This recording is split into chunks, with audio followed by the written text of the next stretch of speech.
O golpista Michel Temer disse recentemente que a ex-presidenta Dilma Rousseff é uma mulher honestíssima. Isso vindo dele significa o quê? Significa que Dilma não foi vítima de impeachment, não. Ela sofreu foi um golpe, e que o Michel Temer foi um dos principais articuladores desse golpe. E mais ainda, não foi um golpe qualquer, foi um golpe híbrido, um golpe de tipo novo. O que isso significa? Significa que a presidenta Dilma Rousseff foi retirada do poder não mais por tanques nas ruas, congresso fechado, nada disso. Foi um golpe que envolveu o parlamento, envolveu o judiciário e envolveu também a mídia corporativa brasileira, essa que se auto-intitula grande mídia. Exatamente por isso, a gente tem visto, né, especialmente a academia, se debruçando sobre o papel do parlamento nesse processo, o papel do judiciário nesse processo, mas a gente tem visto pouca coisa, quase nada, sobre o papel e atuação da mídia na derrubada da presidenta Dilma Rousseff.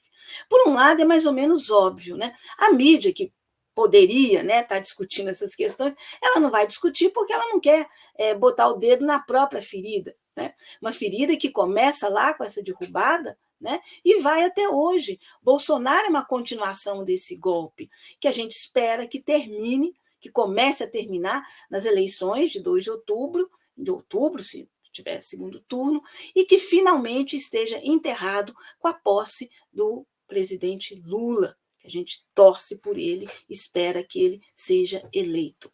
Mas, seja a academia, seja a própria mídia, não tem tematizado esse papel da mídia nesse processo golpista. E foi um papel muito importante, porque garantiu a conquista dos corações e mentes para esse processo. Se a população brasileira não tivesse convencida que Dilma tinha feito alguma coisa de errada, eu acho que a coisa não teria tido o desdobramento que teve, muito pelo contrário. Para tratar desse assunto, o Toque do Coletivo Alvorada vai conversar hoje com uma jornalista e com uma pesquisadora que está lançando um livro exatamente sobre esse assunto. Eu estou falando da Eliara Santana, eu estou falando do livro Jornal Nacional, um ator político em cena, em que ela vai fundo na análise da discussão do papel que o Jornal Nacional teve nesse processo, mas a gente pode dizer que a mídia como um todo teve nesse processo. Bom, o Toque do Coletivo Alvorada está começando, Eliara Santana já está nos bastidores, vamos chamar a Eliara para entrar aqui no programa, e você que já está conosco também, então já está tudo ótimo para a gente começar. Eliara Santana, boa noite, seja muito bem-vinda, muito obrigada por aceitar o convite do Toque do Coletivo Alvorada. Oi, Ângela, querida, boa noite a todos que nos assistem aqui. É um prazer enorme estar aqui novamente neste programa do Coletivo Alvorada, que eu adoro, né, e recomendo a todos. Então, um prazer estar aqui para falar um pouco, né, sobre esse livro que é fruto da minha tese, né, de uma pesquisa que eu desenvolvi sobre o Jornal Nacional. Exato. Liara, olha, já que você já está aí, eu quero aproveitar para dizer para a turma que já está conosco, não é? Que vai lá, gente, olha, curte, compartilha. Curtir é fundamental. E se você não se inscreveu ainda no nosso canal, vai lá e se inscreva. Assim, além de você não perder nenhum dos nossos conteúdos, nenhuma das nossas informações, e olha, são 10 programas que o Coletivo Alvorada faz, entre programas semanais e programas mensais. E se você aperta o sininho, você vai passar a receber todas as informações em primeira mão.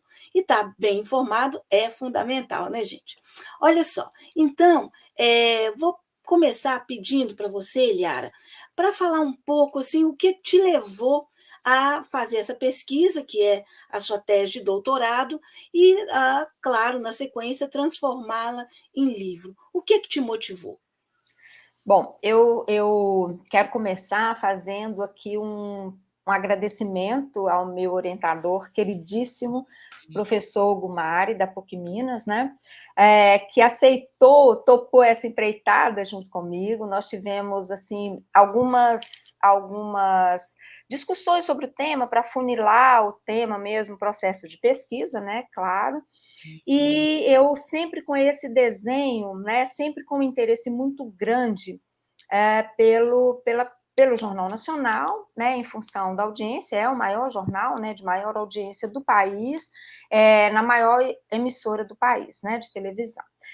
Então, eu tinha esse interesse, sempre tive, pelo Jornal Nacional, mas eu já havia delineado e desenhado com o professor Hugo Mari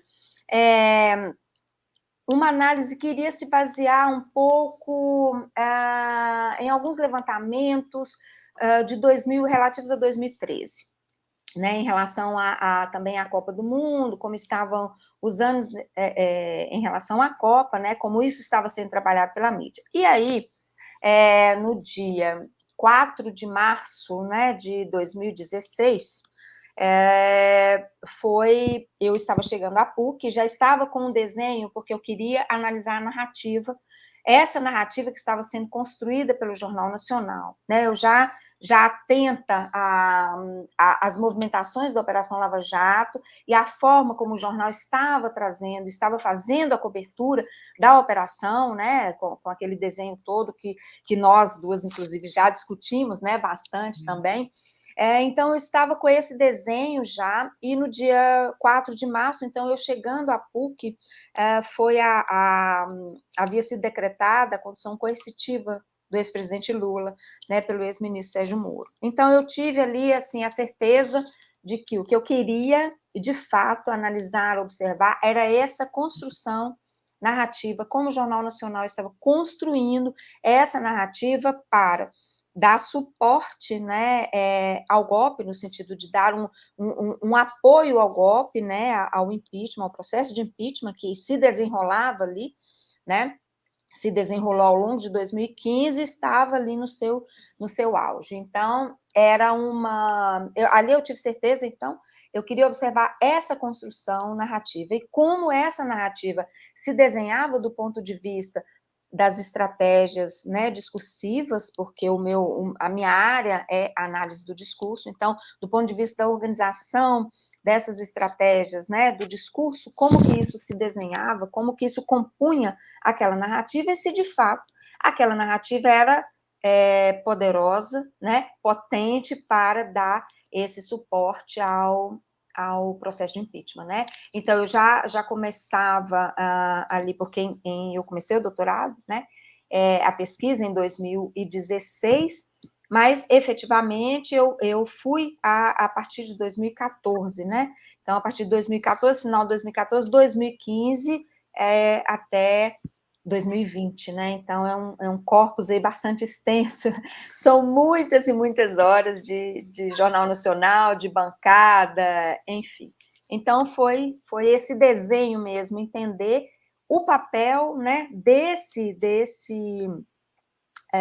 jornal, que é o maior, como já disse aqui, o maior, de maior audiência do país, no cenário político, né? Como de fato essa construção, como de fato essa narrativa impacta, né, impactou e impacta o processo político nacional. Uhum. A gente sabe, Eliara, que a ex-presidenta Dilma foi alvo assim, de uma campanha muito pesada por parte da mídia, né? Misoginia, machismo, imputando a ela uma série de crimes de responsabilidade, que, enfim, isso tudo desmoronou, né?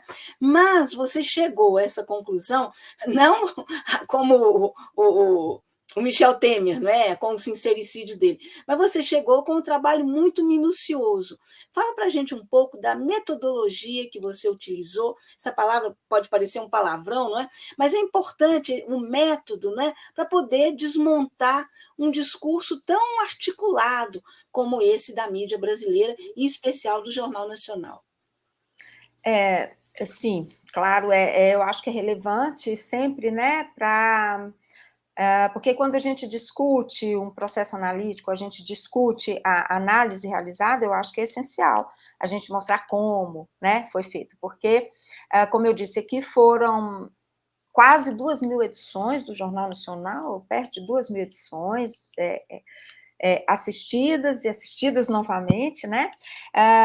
E como eu queria observar a construção da narrativa durante um período histórico, e foi um momento de fato muito, muito grande, porque a ideia inicial era pegar somente 2015, 2016, né? Mas eu cheguei à conclusão nesse processo, no começo desse processo, de que essa narrativa, essa construção narrativa, ela era tão potente que ela continuava e ela ia os seus padrões iam sendo alterados, né? Então eu precisava observar isso mais de perto. Então eu convenci o meu orientador, sob protestos, né, de que era preciso avançar até a eleição de Bolsonaro. Então, eu dividi em momentos que eu chamei de momentos históricos, discursivos, né? Por quê? Porque eram momentos determinados, por exemplo, de 2014, final de 2014 até final de 2015, por exemplo, né? E eu observava algumas categorias, né? Enquadramento, o agendamento, o silenciamento, e como essas categorias, né, operavam ali ou apareciam na construção das notícias, do noticiário, né, a partir de 2 temas específicos. Eu elenquei 2 temas para observar nesse período, que são repertórios, né? Os repertórios são grandes temáticas que vão compor o noticiário. Então, esses 2 repertórios foram corrupção e crise econômica. E eu observava, então, né, a partir dessas categorias, como esses 2 repertórios apareciam no noticiário, como eles eram significados e ressignificados em determinados períodos históricos. Por exemplo, a corrupção, né? Ela tem uma construção simbólica, um desenho determinado até maio de 2016, quando Michel Temer assume, né, no lugar da ex-presidenta Dilma. Então, a corrupção, ela aparecia no noticiário reiteradamente, praticamente todas as noites, né? Claro, com o viés, né, da Operação Lava Jato, porque a Operação Lava Jato era o grande alicerce ali para aquela construção narrativa. Então, a Operação Lava Jato tinha todo o destaque, né, na cobertura do Jornal Nacional, na cobertura midiática, sem nenhum contraponto, né, não havia nenhum contraponto. E essa narrativa da corrupção, esse desenho da corrupção, essa construção discursiva da corrupção, ela teve um desenho até maio de 2016. A partir de maio de 2016, o tema, o repertório some, desaparece, né, do noticiário. Aparece pontualmente, mas pontualmente, de fato, e ganha uma outra roupagem, né? Então, quando eu falo de marcação simbólica, aquele fundo vermelho com um cano, né, todo enferrujado, um duto de petróleo, por onde escorria dinheiro, era a imagem que ilustrava, né, todas as reportagens sobre corrupção vinculada a determinados atores, né, porque eu observava os padrões, como era a construção de referências, a que grupos esse tema estava preferencialmente ligado, quais eram os atores que se ligavam a esse tema pelo discurso midiático, né, o discurso de informação, o discurso do Jornal Nacional, de que maneira eles eram vinculados, apresentados, mostrados. Então, esses padrões, né? Da mesma forma como determinados recortes de notícias, né, ou determinados temas variados eram enquadrados, qual que era o desenho da notícia, como ela era apresentada, enfim, essas categorias, né? E como pano de fundo dessas categorias, né, que eu chamei de microcategorias, eu tinha 2 macrocategorias que eu discuti do ponto de vista também discursivo, que foram, né, poder e ideologia. Então, eu discutia como essas macrocategorias estavam sendo não especificamente trabalhadas, mas como elas compunham aquela narrativa, como elas moldavam a construção de uma rede de informação capaz de produzir uma narrativa tão potente que deu, de fato, suporte, né, para um processo tão traumático, um processo sem corroboração jurídica legal, né, de um impeachment, como foi o da presidenta Dilma. Né? Então, em linhas gerais, eu acho que é isso. Uhum. Agora, olha só, sem dúvida, né, o peso do Jornal Nacional é muito grande. Né?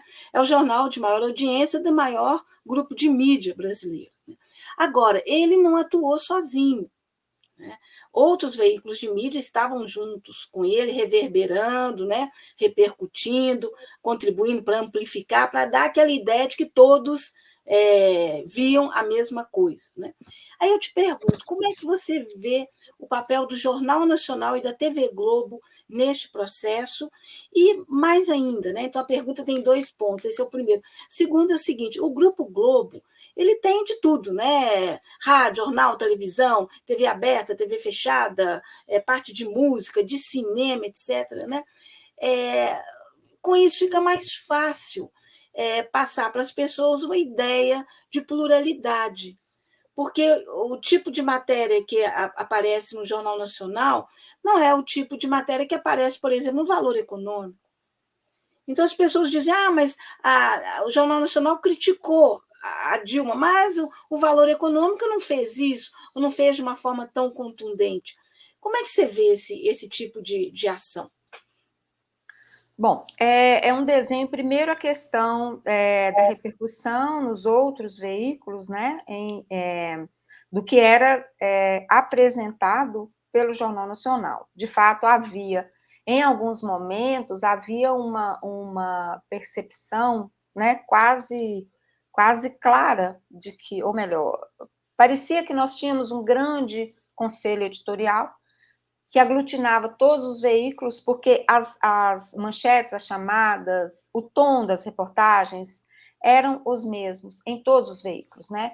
Então, essa questão, esse aspecto é um primeiro aspecto que é muito importante e que tem a ver com a questão da pluralidade, que é essencial para considerarmos, né, e para a perspectiva da comunicação como um direito, né, um direito humano, direito a informar, mas também a receber informação de qualidade. Então, a pluralidade ela está ligada a esse direito.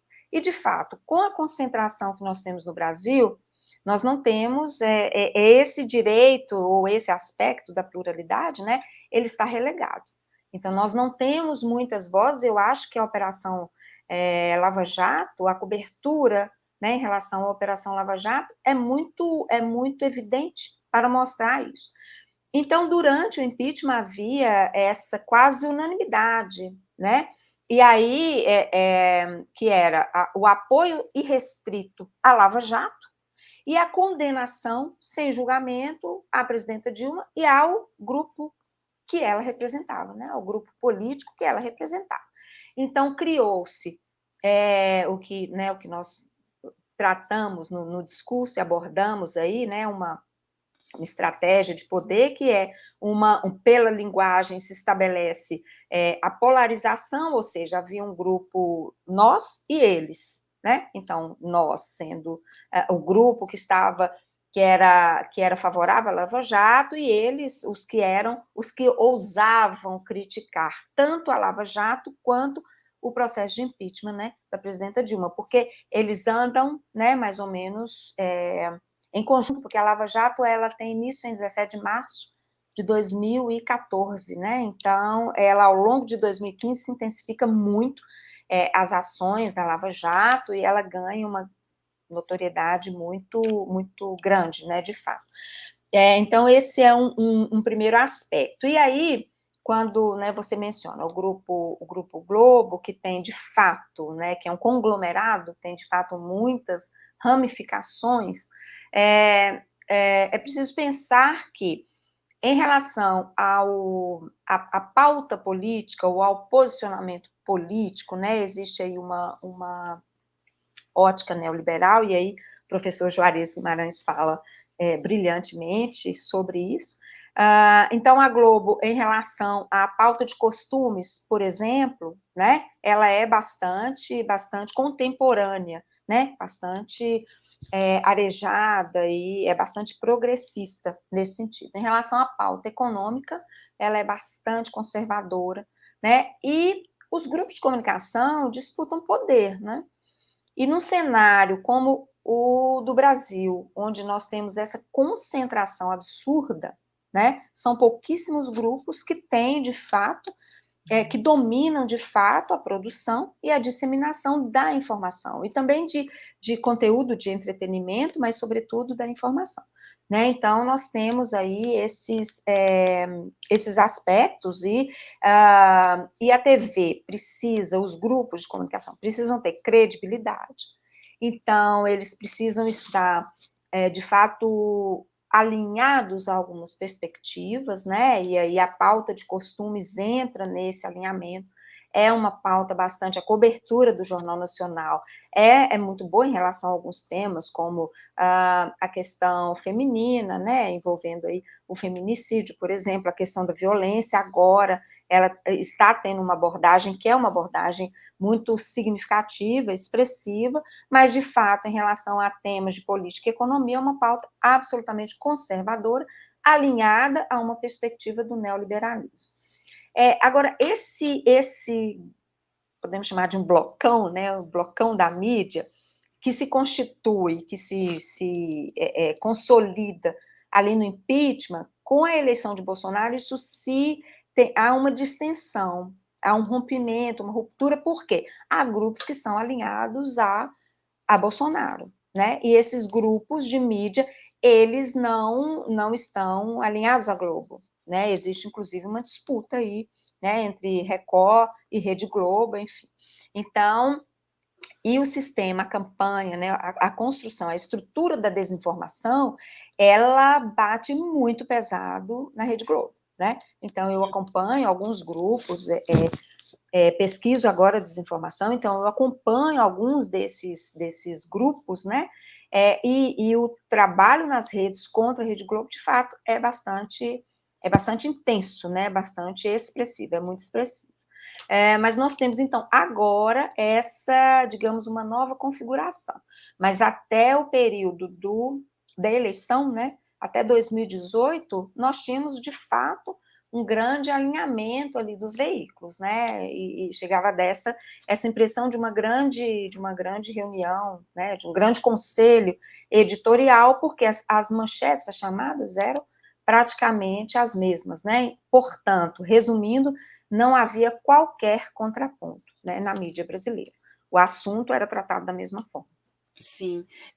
A gente lendo, né, a sua tese, a gente percebe o seguinte, que você deixa muito claro como que o Jornal Nacional construiu uma crise que não existia. E falava em crise, crise, crise, e não existia. Fazendo um paralelo com a realidade atual, né, existe uma crise pesadíssima, talvez seja a maior crise econômica das últimas 2, 3 décadas no Brasil, né, ou mais, e, no entanto, a palavra crise sumiu, né, da mídia. Você concorda que a mídia, especialmente o Jornal Nacional, criou uma crise para derrubar a Dilma? Olha, essa perspectiva. Bom, mas antes de responder a resposta, eu quero dizer que foi uma alegria enorme ter você na minha banca, né? E você está prefaciando o livro. Então, agradeço muito. Foi uma alegria imensa. Isso é um detalhe. E nós Mas eu fiquei muito trocamos feliz várias figurinhas. com os 2 convites, tá? Sim, Mas ótimo. eu insisto o seguinte, porque ficou muito claro, né, Eliara, ali, que você desenha, né, uma crise que não existia, ela foi criada. Você mostra isso, né? Então, dá alguns exemplos, né, que estão no seu... Só para o telespectador, para o nosso internauta, entender exatamente como é que se dá essa construção de uma crise que não existia. Sim. A partir de 2014, né, e aí é interessante para observar também como que funcionava esse grande conselho editorial, a partir de 2014, logo depois do segundo turno, né, logo após a eleição da presidenta Dilma, essa ideia de crise econômica ela já se instaura. A partir do discurso de Aécio Neves, não aceitando a derrota, é importante dizer, né? Ele fez um discurso absurdo, né? E ali eu acho que ele abre a caixa de Pandora, né? Desse desastre todo aí que nós estamos vivendo. Ele não aceita o resultado das eleições, e a partir daquele momento, a ideia de crise, ela é colocada, né? Ela é trabalhada simbolicamente, discursivamente, no noticiário, dia após dia, noite após noite, né? Então, a ideia de crise econômica, né, em conjunto, começa a ser colocada. E era um momento, veja, que nós tínhamos um desemprego da casa de 4,8%, né? Tínhamos... Nada, né? Quase pleno emprego, quase né? nada, exatamente, quase pleno emprego. Tínhamos uma situação de renda elevada, né? Eu acho que é importante dizer, em 31 de janeiro, a manchete da Folha, né? Desemprego cai ao menor nível, mas renda sobe menos. Então, naquele momento ali, isso é um exemplo da Folha de São Paulo, que eu pesquisei também, a Folha utilizava essa construção, né, com duas partes da manchete, colocando ali um mas no meio, né, que quebra a percepção da notícia positiva trazida na primeira parte da manchete. Bem, então havia essa realidade, nós tínhamos uma situação de quase pleno emprego e uma renda elevada, e a inflação sob controle, né? Mas havia reiteradamente muitas matérias sobre inflação, sobre a preocupação do brasileiro com a inflação. As reportagens iam às feiras, aos supermercados, e mostrando sempre os lugares muito cheios. Eu me lembro de uma reportagem do Jornal Nacional, era outubro de 2014, né? Novembro de 2014, as pessoas, era num shopping em Belo Horizonte, e o repórter perguntando para as pessoas, você está preocupado, algo assim, como você está preocupado com a inflação, né? E as pessoas num shopping abarrotado, porque era quase véspera de Natal, as pessoas cheias de sacola, parando para responder, temos preocupação com a inflação. Claro, se você perguntar, você se preocupa com calor? Sim, eu tenho uma preocupação com calor. Então, né, é um exemplo assim, bem rápido, enfim, para dizer dessa construção, que era efetiva. E não é uma reportagem, né? Porque é importante a gente reiterar, quando nós estamos pensando em narrativa, falando sobre uma narrativa jornalística, né? Não é uma notícia, não é uma reportagem. Isso é um padrão reiterado, é a forma como nós vamos construir aquela notícia, é a forma como a economia. Qual que vai ser o enquadramento da economia? Crise. Nós não vamos falar em outro aspecto. O aspecto é crise. Existe uma crise econômica, uma crise muito séria. Quais são os elementos dessa crise? E do ponto de vista da política, qual vai ser o enquadramento? Corrupção. Existe corrupção, é uma corrupção ligada a determinados grupos. A corrupção tem, inclusive, uma cor, né? Nós estamos mostrando aqui no fundo simbólico. Então, nós vamos enquadrar o tema corrupção, né? O tema política, a partir do viés ou da perspectiva da corrupção, e vamos enquadrar o tema economia a partir do viés da crise econômica. Então, isso foi construído a partir de 2015, a partir de final de 2014, começo de 2015, né? Então, a crise, ela passa a existir de fato. Aí nós temos os exemplos, né? Que os programas da Globo mostravam apresentadores com colar de tomate, para dizer, olha, o preço está tão absurdo, ninguém consegue comprar tomate, etc. e tal. E isso era reiterado nos programas de entretenimento e no noticiário. Em 2016, quando nós já temos ali um cenário de desemprego de 12 em janeiro, 31 de janeiro de 2017, nós já temos um desemprego de 12,4%, era o governo Temer já, né? E aí, o que começa a acontecer naquele momento? A perspectiva de crise econômica, ela desaparece, não existe mais crise econômica. Fala-se tangencialmente em crise, mas fala-se em inflação, né? Fala-se nos subtemas. Inflação, queda da renda e uma coisa interessante, o termo desemprego, ele também some. Aí nós passamos a ter, o que durou até 2018, 2019, voltaram esses temas. Nós passamos a ter emprego por conta própria, emprego sem carteira assinada. Quer dizer, a noção de emprego, ela pressupõe uma relação formal, onde existe alguém, um empregador, né, e um empregado. Não existe emprego por conta própria. Eu não sou minha patroa. Isso não se dá, a não ser que eu seja empresária, né? Então, esses termos, essas expressões, elas passaram a dominar o noticiário. Da mesma forma que em 2015, 2014, 2015, sobretudo, a expressão apesar da crise abria várias manchetes em vários veículos, né? Eu fiz um levantamento breve, mas em vários veículos, nas aulas, eu mostro, apesar da crise, brasileiros viajam mais ao exterior. Apesar da crise, indústria vai investir agora eu me esqueci. A indústria da construção civil vai investir mais. Apesar da crise, ou seja, se você retira essa expressão, apesar da crise, o que você vê é o contrário.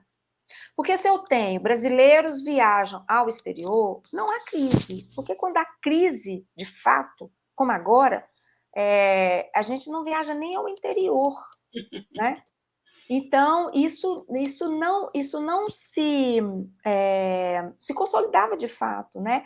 Essa crise prevista era uma previsão e uma imposição de crise.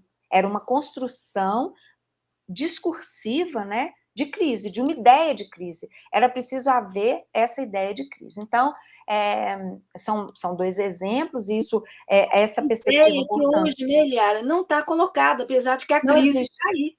Sim, hoje nós temos... Miséria, pela fome, pela inflação, pelo desemprego, né? Exato. E as pessoas Mas não falam em crise, quer dizer, não não, está agendado, não está tematizado. não, exatamente. Não existe essa ideia geral, né, como você diz, de crise econômica.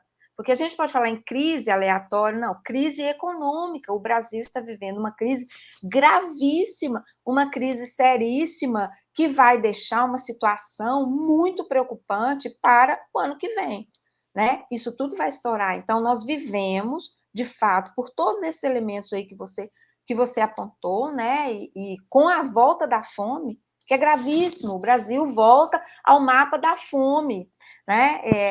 Esse é um outro ponto que eu quero destacar aqui, porque ele me toca muito, mas hoje não temos essa ideia de crise. Ela não está colocada, ela não aparece nos versais, né, dos jornais, aquela chamadinha que fica em cima das chamadas, das manchetes, enfim, não aparece na chamada do jornal. A gente tem matérias sobre inflação, a gente tem matérias sobre desemprego, mas sempre com viés de superação, né, de empreendedorismo, ou seja, nós não temos desempregados, a gente tem empreendedor. Deve ser o país no mundo que mais tem empreendedor, né? Biscateiro virou empreendedor, né? Exatamente, exatamente. Esse é o ponto. Biscateiro virou empreendedor pelo jornal.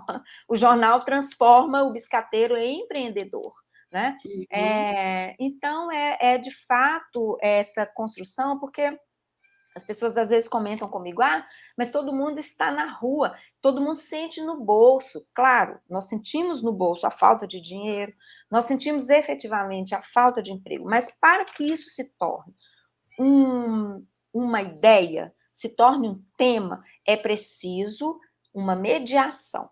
E quem faz essa mediação da percepção é a mídia, né? É a mídia que faz essa construção, né? Essa percepção de que existe um problema gravíssimo, ela é dada pela mídia, eu não tenho dúvida. né? O exemplo que eu queria mencionar do mapa da fome, né? Em 16 de setembro de 2014, o Brasil sai do mapa da fome, em função das políticas públicas que tinham sido implementadas, né, sobretudo o Bolsa Família. O Jornal Nacional deu, naquele momento, 38 segundos, né, para esse fato, num recorte bastante burocrático, sem nenhum destaque.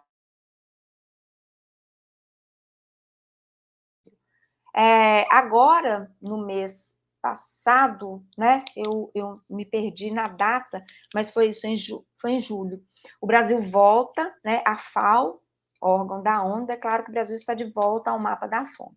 De novo, não houve nenhum estardalhaço da mídia para colocar Brasil, né, qual era a manchete? Brasil volta ao mapa da fome.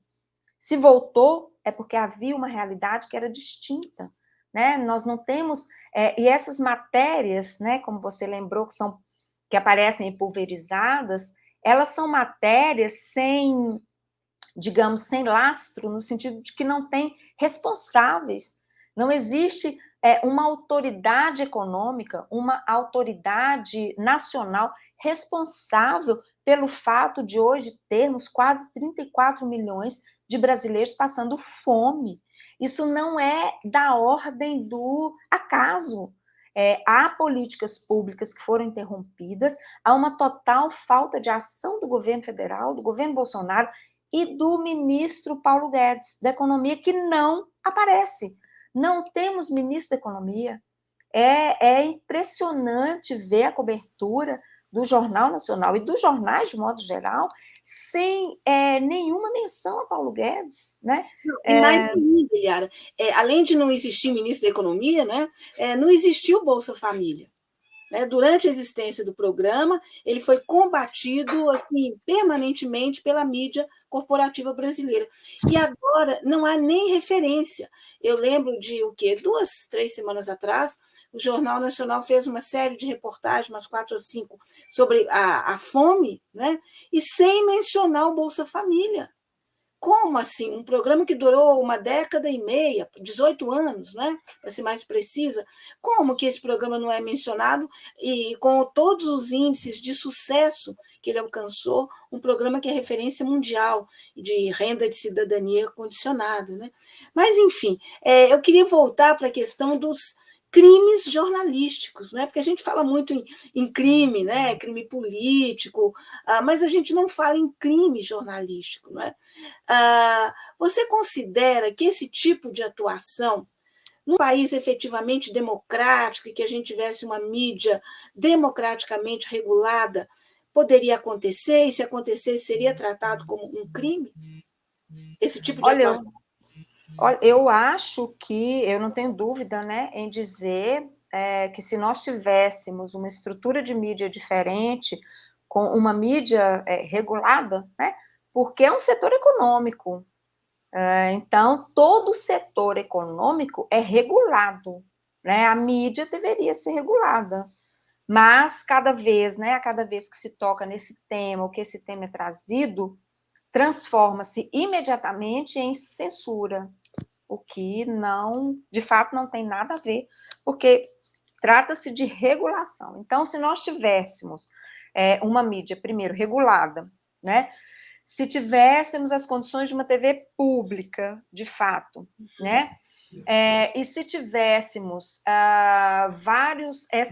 não tivéssemos essa estrutura de concentração, porque isso é uma calamidade, isso é uma vergonha. Isso é assustador no país do tamanho do Brasil. Não é possível que poucos grupos, né, 7, 8 grupos, detenham esse controle. Né? Porque por mais que nós tenhamos a internet, por mais que a internet faça frente a isso, a internet no Brasil é muito precária. O brasileiro não tem acesso à internet, de fato. Então, o brasileiro, sim, se informa pela TV e pelo rádio. Então, essas atividades econômicas, a radiodifusão precisa ser regulada, né? Não se trata de censura, não está em discussão o conteúdo, né? Ainda que a Constituição tenha lá vários artigos, né? Como se trata de uma concessão, há vários artigos prevendo o que deve constar da programação, uma programação educativa, enfim. Mas isso é um cenário alarmante, porque nós não temos, de fato, pluralidade. Então, nós não temos várias vozes que vão fazer contrapontos, né? Nós temos aí o exemplo da Operação Lava Jato. Se nós estivéssemos num país democrático, com uma mídia regulada e plural, nós não teríamos a Lava Jato. Como ela ocorreu, não tenho dúvida nenhuma em afirmar isso, porque nós não teríamos. A Lava Jato só teve o poder que teve. A Lava Jato só se configurou nessa máquina de destruir reputações, né, de destruir vidas, de destruir a democracia brasileira, com o apoio da mídia, com o aval da mídia, né, as Mas aí a reportagens. questão, Eliara, como colocar essa pauta da democratização da mídia? Esse termo regular é complicado, né? Porque remete é antipático, né? Agora, democratizar, sem dúvida, é disso que a gente precisa. Mas como colocar esse tema em pauta? De novo, estamos aí, né, em mais uma campanha eleitoral, esse tema não está em pauta. Mas os problemas que a mídia criou e vai continuar, e cria e vai continuar criando, estão aí colocados. Como? Como você imagina que seja passos importantes para a gente colocar essa questão na pauta nacional? Olha, em primeiro lugar, eu acho que é preciso haver uma construção dos movimentos organizados da sociedade civil para pautarem esse tema. Esse tema precisa ser levado às escolas de comunicação no Brasil. Ele precisa ser discutido. As pessoas precisam conhecer os documentos que foram marcos fundamentais, né, na discussão de políticas públicas para a comunicação, como o relatório McBride, por exemplo. Final da década de 70, que aqui no Brasil ele é Exato, inúcio e desconhecido. Né? exatamente. Então, isso precisa estar, isso precisa ser uma disciplina nas escolas de comunicação. Não é possível a gente avançar na discussão da comunicação como direito, da importância da comunicação, da desinformação, disso tudo que estamos vivendo, se nós não formos às origens, se nós não pautarmos esse tema. É preciso pautar o tema da democratização da comunicação. Outro aspecto, a educação, o letramento midiático. O Brasil patina nessa discussão e patina nessa implementação. Isso é urgente para nós, isso é urgente. E não só para discutir fake news. Discutir fake news é essencial, discutir fake news é fundamental, mas as fake news são pontas desse sistema de desinformação que se estruturou. É preciso discutir a mídia tradicional, a mídia convencional, ela está aí, né? Nós estamos vendo, a gente discute a TV, muito a TV, a gente precisa discutir o rádio, por exemplo. O rádio tem uma importância fundamental no Brasil, e o rádio está sendo utilizado por determinados grupos, né? Os grupos neopentecostais, por exemplo, eles se valem do rádio, porque muitas igrejas não podem ver televisão. Então, Nessa os questão do pastores. rádio, Eliara, Ah, fundamental isso que você está dizendo, especialmente se a gente pensar que tem a rádio comercial, essa, né, que está por aí, mas tem também as rádios comunitárias, e que a maioria delas, assim, absolutamente abandonada. Elas lutam, assim, nadam sozinhas, não tem nenhum tipo de apoio, nem de governo, ainda mais desse aí, não tem mesmo, né? Mas os governos progressistas também olharam muito pouco para a rádio comunitária, para as rádios educativas, não é? E é uma forma de pluralizar também. Elas já claro, estão aí. claro, exatamente. Imagine, Ângela, se nós pudermos fazer programas de letramento midiático, de discussão sobre a mídia nas rádios comunitárias, né? Imagina a potência disso, imagina o potencial, né, de discussão, de debate, de pautar temas, né, que isso teria, né? Então, você tem toda razão, excelente essa lembrança. Eu acho que de fato, os governos progressistas, eles não olharam com atenção essa questão, não olharam com atenção a atenção devida, me parece, a questão da comunicação. É preciso pautar no Brasil a questão do letramento midiático, sim, trazendo todos esses temas, porque não adianta a gente importar conceitos, né, importar uma ideia de letramento midiático, como já é consolidada nos Estados Unidos e na Europa, se nós não pautarmos nessa discussão, nessa abordagem, a conjuntura brasileira, não pautarmos os nossos problemas, não pautarmos a fome, o desemprego, a mídia, a regulamentação da mídia, a democratização dos meios, rádios comunitárias, né? O acesso à internet. Precisamos pautar, trazer tudo isso. Então, eu acho que nós temos de haver é preciso haver uma organização da sociedade civil, né? Os grupos, as organizações da sociedade civil precisam estar organizados para trazerem esse tema, para pautarem esse tema de fato. É preciso haver uma articulação com as escolas de comunicação. As escolas de comunicação não podem ficar de fora dessa discussão, né? Dessa A temática. maioria delas, infelizmente, está, né? É como se o Brasil vivesse na mais completa normalidade, né? Eu Exatamente, fico como se pensando assim, todos. a OAB está se mexendo, a ABI está se mexendo, arquitetos, engenheiros, enfim, né? E eu não vejo as escolas de comunicação, não vou generalizar, né? Mas eu não vejo a maioria dessas escolas se mexendo, né? Exato, E o exato. golpe passou exatamente pela mídia, quer dizer, passou por essa área que é a nossa, não é? Exatamente. É preciso trazer, colocar de fato essas discussões para a sociedade. Agora, a universidade precisa fazer isso, é preciso trazer o letramento midiático para dentro, né, para todas as instâncias de discussão. É preciso pautar o tema, é preciso discutir a mídia, é preciso entender, né, esse papel fundamental, essencial, definidor da comunicação, né? A comunicação, de fato, né? Eu insisto sempre nessa perspectiva, mas a comunicação, de fato, como constitutiva desses processos, não como vitrine que está ali, que a gente, quando começa a dar tudo errado, quando nós somos engolidos aí numa eleição por um esquema absolutamente, absurdamente fraudulento, né? Como se operou em 2018, aí todos nós nos assustamos e vamos tentar entender o que aconteceu, como é a comunicação, como isso se dá. Não, é preciso pautar essa discussão antes, é preciso trazer essa perspectiva da comunicação, entendê-la como constitutiva.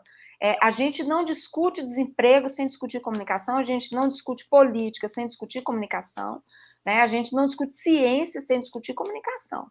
Então, esse é um aspecto essencial, fundamental, e acho que é preciso haver uma mobilização muito grande da sociedade civil, das universidades, né? Enfim, para pautar esse tema de fato. Uma das coisas assim, que mais me marcaram, né? Eu estava em Buenos Aires, era o que meados do segundo governo da presidenta Cristina Kirchner, e de repente teve uma marcha, né? Que, enfim, veio de vários lugares e se concentrou ali na Praça de Maio, em frente ao Palácio Presidencial, a Casa Rosada. Qual que era o tema?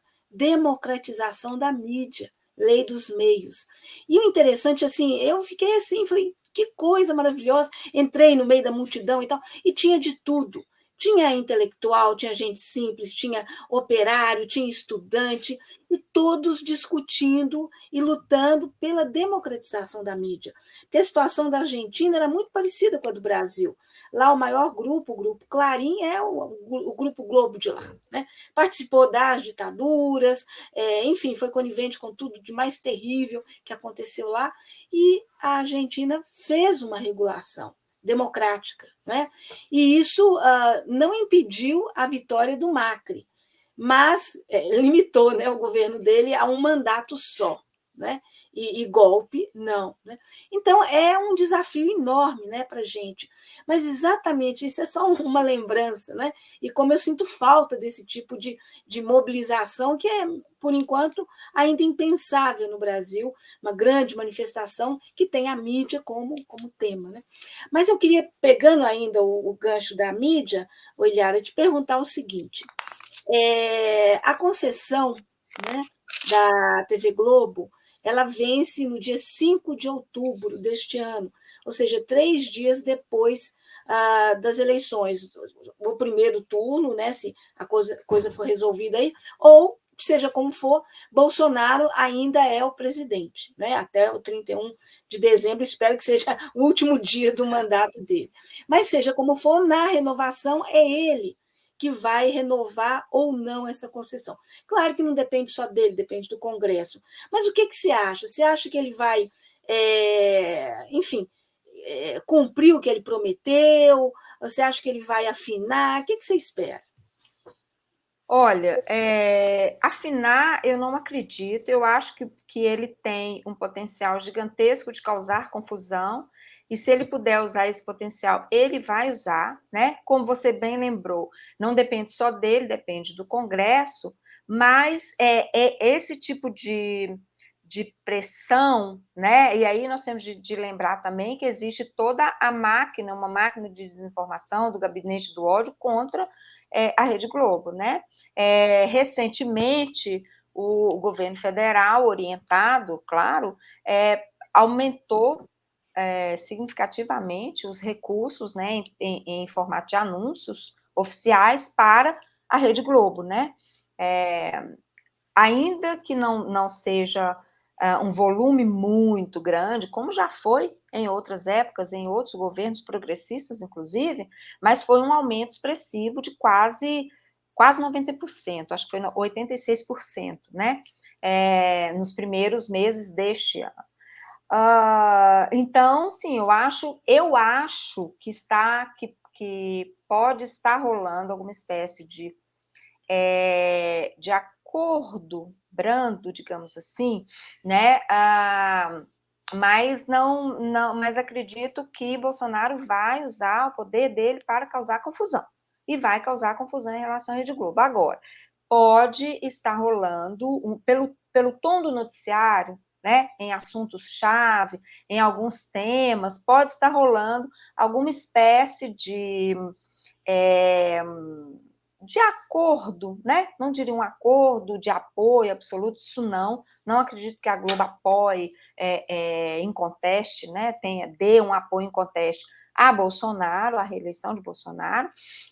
Mas pode haver um certo acordo de cavalheiros aí para não bater tanto, sobretudo na economia, né, Ângela? Porque essa blindagem ao ministro Paulo Guedes, ela é desde o 1º de janeiro de 2019, né, quando eles tomam posse, quando Bolsonaro toma posse, isso é efetivo, isso se dá. Existe uma blindagem absurda, vergonhosa ao ministro Paulo Guedes. Um exemplo é a cobertura sobre o escândalo das offshores, né? O ministro da Economia que tem offshore em paraíso fiscal, e isso não é manchete dos jornais, pelo menos por uma semana, de fato Foi algo manchete muito... na América Latina inteira o fato dele ter essas offshore. Na Argentina, os de lá foram manchete. No Equador, o presidente foi manchete, quase foi alvo de impeachment, né? E aqui simplesmente foi um não assunto, né? Um não assunto. O Jornal Nacional deu uma nota breve. Os principais jornais, a Folha de São Paulo trouxe uma chamadinha minúscula numa coluna do meio. O Globo não trouxe chamada nenhuma para isso, e o Estado de São Paulo trouxe uma chamadinha no rodapé, sem mencionar o nome de Paulo Guedes, né? Então, de fato, é uma blindagem absurda. Então, essa questão da economia, ela é blindada, né? Porque se houvesse, né, de fato, porque o embate, né, eu acho que é importante a gente pontuar isso, a relação da Globo com o Bolsonaro sempre foi de um bate-a-sopra, desde o primeiro momento, né? Não era o candidato preferencial nas eleições, né?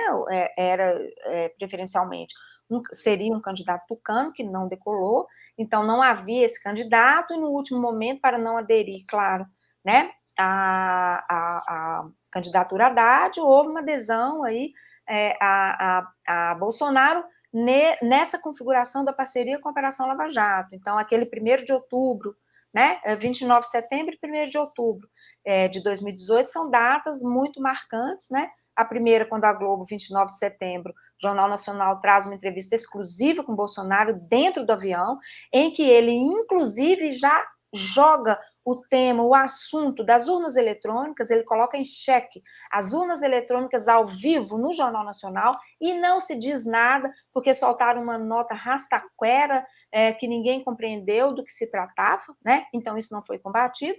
E depois, no dia 1º de outubro, que era uma segunda-feira, o destaque, a reportagem de quase 10 minutos, mais de 10 minutos, para o vazamento de trechos da delação de Antônio Palocci, quando ele falava que Lula sabia da corrupção, etc. e tal. Quer dizer, então, houve uma adesão e houve uma jogada casada ali com a Operação Lava Jato, né? E, de fato, isso impulsiona a candidatura Bolsonaro.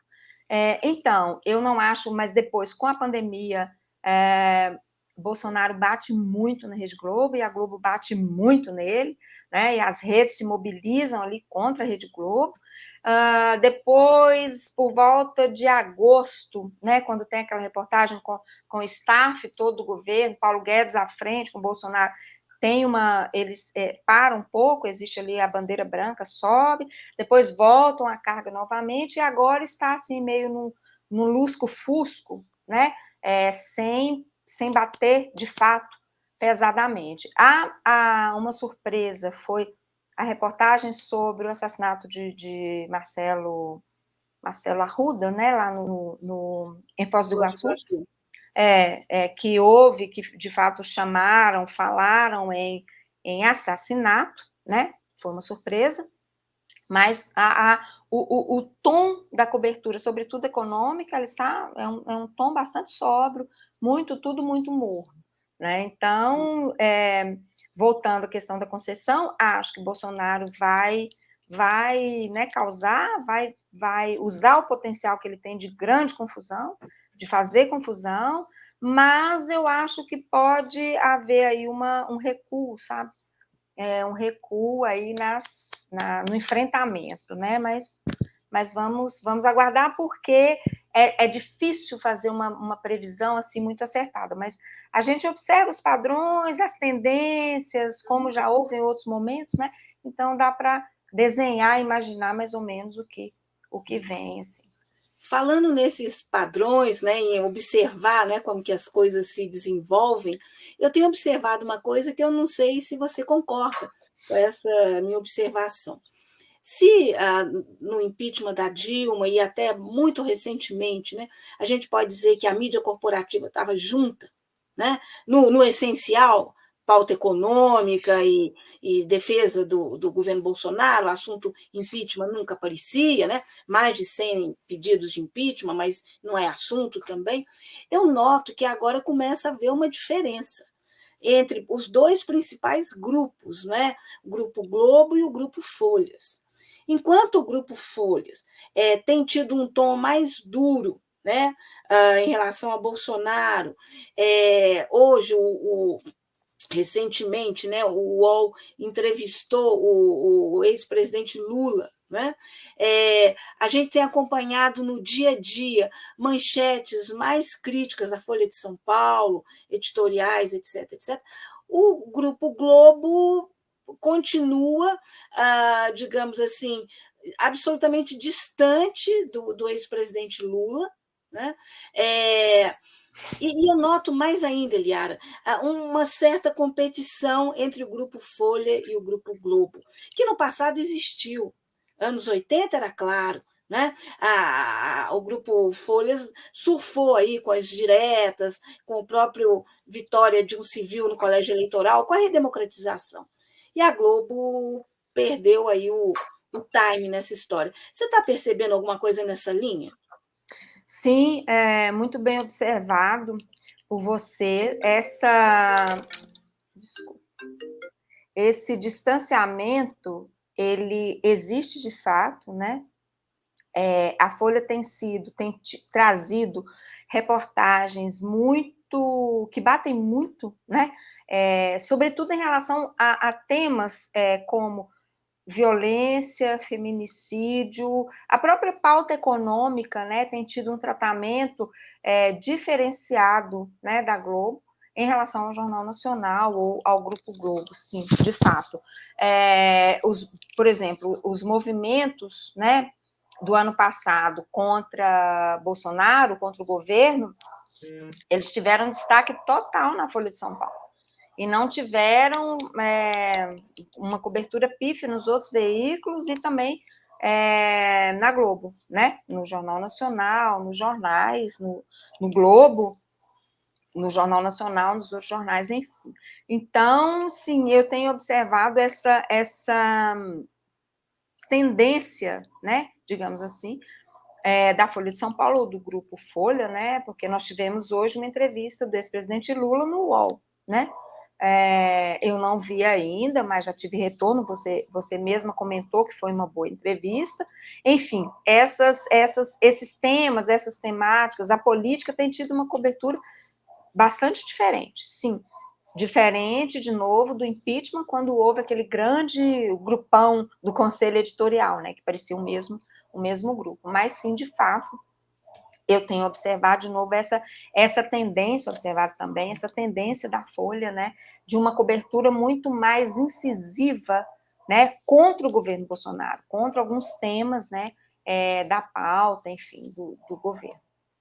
E uma coisa que também chama atenção, a Folha que lançou, né, que deu destaque para esse aumento de verbas, né, publicitárias para o Globo, né, para o Grupo Globo, a TV Globo em especial, 75% esse ano. Me lembro outras épocas, né, que a Folha teve embates com o Grupo Globo, exatamente em função de verbas e de privilégios que o Grupo Globo estava tendo e ela ficando na mão. Você acha que são essas duas questões que movem essa disputa, a questão política, mas também a questão de verbas, ou não? Ou tem um compromisso nacional aí na história? Olha, a Folha sempre foi muito crítica ao governo Bolsonaro, né? A Folha foi muito atacada pelo governo Bolsonaro, sempre foi crítica à política econômica, menos, mas também à política econômica e no enfrentamento direto com Jair Bolsonaro, de fato. Essa questão da distribuição publicitária, da verba publicitária, né? Ela pode entrar, sim, claro, que pode entrar, sim, no entendimento aí, né, das causas desse distanciamento, desse enfrentamento, mas eu acho que, de fato, existe um posicionamento muito mais assertivo do Grupo Folha, né, da Folha de São Paulo, mas do grupo como um todo, contra esse retrocesso absurdo, né, do governo Bolsonaro, ainda que haja uma indisponibilidade, um mau humor completo, né, em relação ao presidente Lula e a tudo que foi feito, né? Não vamos nos esquecer da reportagem falando da década, né? A década como sujeito no lugar dos presidentes. Então, a década viu aumentar o número de negros nas universidades.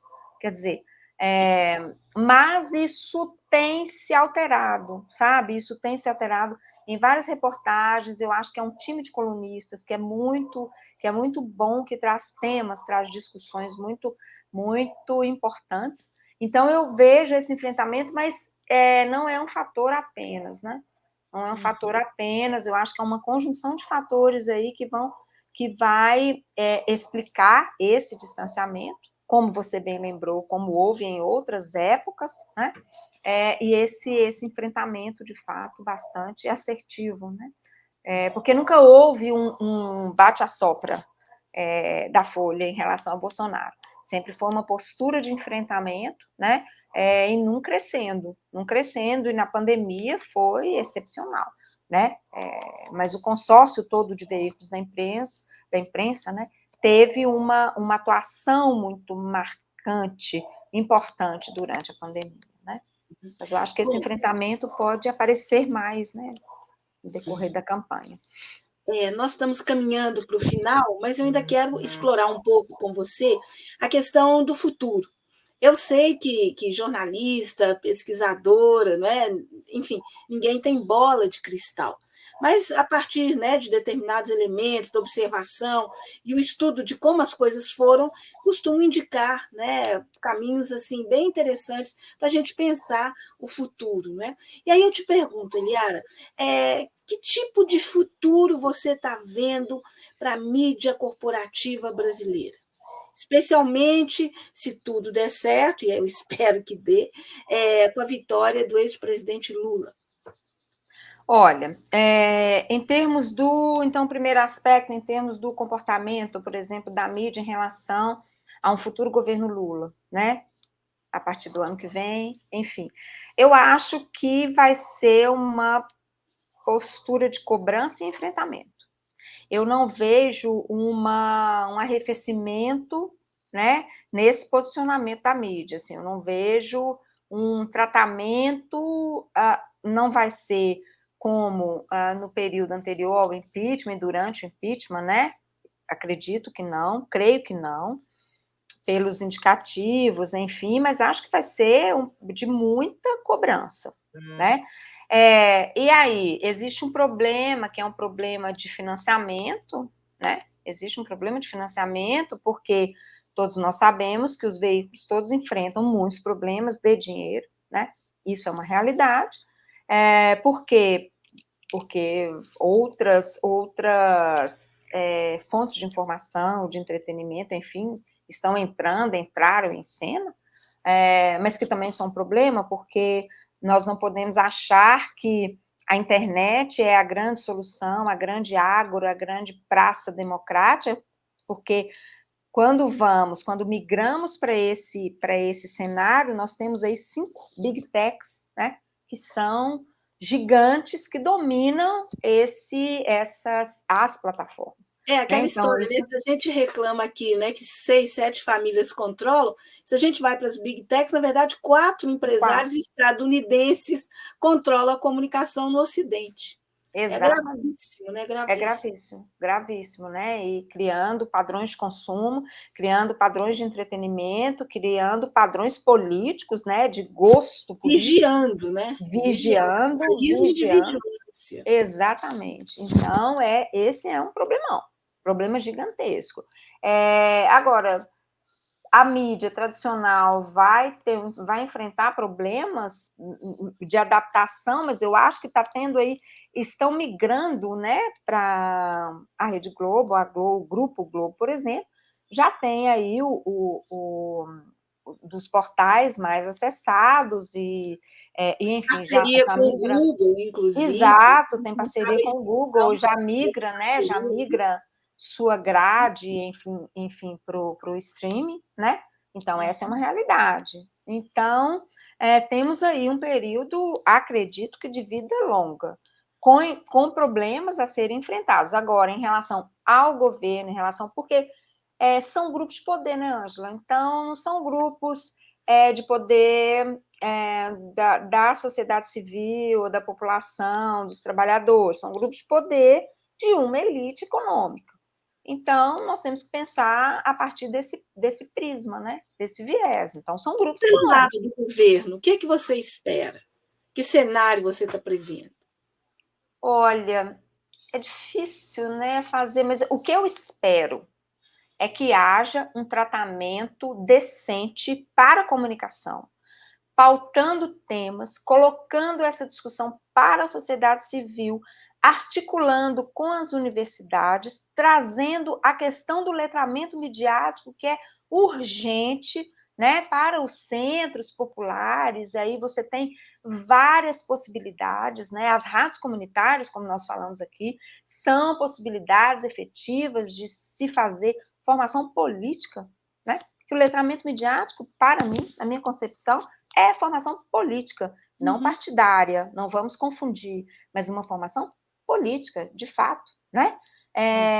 Então, eu espero que isso seja feito, que a comunicação seja tratada como um tema da maior relevância e que haja essa disposição de entender o papel desses meios de comunicação e que eles precisam ser de fato, a democratização da comunicação precisa ser colocada em pauta, ser discutida e ser trabalhada, né? E aí a gente tem aí a necessidade de um congresso que esteja afinado com essa perspectiva, então é preciso eleger um congresso efetivamente progressista, mas eu acho que o governo precisa buscar caminhos para colocar essa discussão para a sociedade civil, né? E com as universidades, claro, sempre. Uhum. Eliara, eu queria que você me falasse como que as pessoas podem ter acesso ao seu livro, como comprar, onde ele está à venda, dar dados dele, por exemplo, à editora, enfim, né? Então, é a editora Merak, está à venda na Amazon, está à venda também no Clube de Leitores, tá? Então, eu não tenho endereço eletrônico, mas é só digitar Clube de Leitores e já aparece, e lá busca, né, Jornal Nacional, que o livro já aparece. Você Em tem e-book ele e impresso. Ele está aí. Não tenho ele aqui por perto. Para Mas colocar olha, a imagem, né? o nome é Jornal Nacional, um ator político em cena. Então, guarde esse nome. Acho importante vocês lerem, né, conhecerem, porque está detalhado, esmiuçado, com exemplos, né? Porque não adianta só criticar. Ah, a Globo é isso, a Globo é aquilo. Tem elementos, né, que mostram como a coisa funciona. Porque a crítica, essa crítica genérica, né, ela acaba tendo um papel até contrário. Ah, todo mundo critica, então deve ser bom. Né? Mas não se trata de crítica simplesmente, é de uma desmontagem de como a Globo, no caso Jornal Nacional, atuou como um ator político conservador que contribuiu, foi parte de um golpe. Bom, gente, estamos chegando ao final desse toque do Coletivo Alvorada. Eu quero pedir, então, a Eliara para fazer as considerações finais dela, né? Lembrando que esse programa está acontecendo no momento de início da campanha eleitoral, que a gente tem uma campanha eleitoral pela frente e que é importante a gente acompanhar e observar como que essa mídia vai se comportar outra vez, né? Então, Eliara, a palavra é sua. Eu quero, primeiramente, agradecer muito, né, a oportunidade de participar do programa, de discutir o livro, é sempre um prazer enorme estar discutindo com você, Ângela, e dizer que é isso, estamos entrando numa campanha, né, a campanha oficialmente tem início no dia 16 de agosto, que será, eu acho que das mais intensas e aguerridas e talvez violentas que já tivemos desde a redemocratização, né? E nós precisamos estar atentos a esses atores, todos que se articulam, e nesse sentido, olhar para a comunicação, olhar para a atuação dos meios de comunicação é essencial, né? Nós precisamos entender como eles se articulam, como os meios de comunicação se articulam e como esse discurso, né, dos meios, como essa narrativa construída é potente, é poderosa e tem implicações para o nosso processo democrático, para a democracia brasileira. E dizer que, como uma pessoa apaixonada pelo letramento midiático, eu acho que é essencial que tenhamos, que possamos trazer essa discussão para o Brasil efetivamente, né, essa prática, mais do que a discussão, mas essa prática do letramento midiático, adaptando a nossa realidade, né, trazendo para a nossa realidade, para a realidade brasileira, para nós efetivamente pensarmos sobre essa atuação, pensarmos, desenvolvermos ou ajudarmos a desenvolver um pensamento crítico em relação ao papel dos meios de comunicação na nossa sociedade e na democracia. No mais, agradecer novamente. Olha, a gente que agradece muito, viu, Eliara, seu tempo, seu conhecimento, a clareza com que você expõe, e esse livro que, sem dúvida, vai contribuir muito para a gente entender o que aconteceu e também jogar luz para frente, né? Bom, para você que esteve conosco até agora, um muito obrigada também.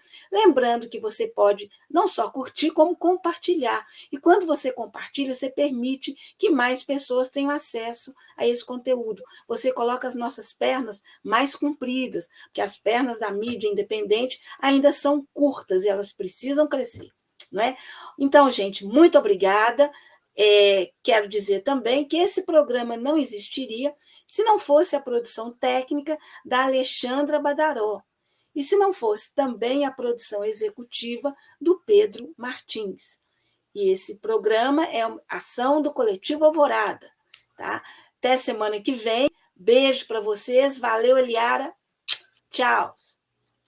Beijos, muito obrigada, gente. Obrigada.